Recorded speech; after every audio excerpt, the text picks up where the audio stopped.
ஆசியாவிலேயே அதிக மாணவிகள் பயிலும் பள்ளியின் கதை இது. 5000த்திற்கும் மேற்பட்ட விளிம்புநிலை மாணவிகளின் வாழ்வில் ஒளியேற்றி வருகிறது. நீங்க இந்த ஸ்கூல் இப்படி இருக்கும்னு தெரிஞ்சு சேர்த்தீங்களா, தெரியாம சேர்த்தீங்களான்னு தெரியாது.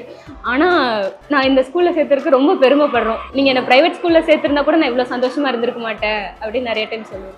கல்லில் ஒளி எழுப்பி கடல் அலையில் நடனமாடி 12ஆம் வகுப்பு பயிலும் அனுஷியா ஒரு மிகச்சிறந்த தமிழ் பேச்சாளர். மாநில அளவிலான பல போட்டிகளில் பங்கேற்றுள்ளார். தாயின் அரவணைப்பில் மட்டும் வளர்ந்த அனுஷியாவின் இக்கட்டான பொருளாதார சூழலை புரிந்து கொண்ட இந்த பள்ளி அவரை ஊக்கப்படுத்தி இன்று ஒரு முன்னுதாரணமான மாணவியாக மாற்றி இருக்கிறது. படிக்கிறது முக்கியம் தான், ஆனால் இந்த மாதிரி எக்ஸ்ட்ரா கரிக்குலர் ஏதாச்சும் பண்ணுங்க அப்படின்னு சொன்னாங்க. அப்போ எதை போய் பேர் கொடுத்தேன்.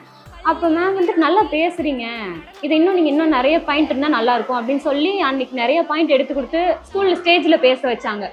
ரொம்ப ப்ராப்ளமேட்டிக் ஸ்டூடெண்ட்ஸ் அப்படின்னு சொல்லி நம்ம எடுத்து பார்த்தோம்னா அவங்க யாராக இருப்பாங்கன்னா, பேரண்ட்ஸ் இல்லாதவங்க, சிங்கிள் பேரண்ட்டு, இந்த மாதிரியான குழந்தைகள் ரொம்ப அதிகமாக நம்ம பள்ளியில் இருப்பாங்க. அவங்களுக்கு வந்து ஃபேமிலியிலேருந்து எந்த சப்போர்ட்டுமே கிடையாது. நீங்கள் சாப்பிட்டியான்னு கேட்குற கூட ஆள் இல்லை. அப்போ நாங்கள் என்ன செய்கிறோன்னா, அவங்கள ஃபில்டர் பண்ணி அவங்கள நிறைய ஆக்டிவிட்டீஸில் பார்ட்டிசிபேட் பண்ண வைக்கிறோம். ஏதோ ஒரு விதத்தில் அவங்களுக்கு ஒரு இன்ட்ரெஸ்ட்டை க்ரியேட் பண்ணி ஏதாவது ஒரு ஃபீல்டில் அவங்களை எக்ஸல் பண்ண வச்சு தான் நாங்கள் வெளியே அனுப்புகிறோம். பெண்களுக்கு உண்மையான சொத்து அப்படிங்கிறது கல்வி மட்டும்தான், வேறு எதுவுமே கிடையாது.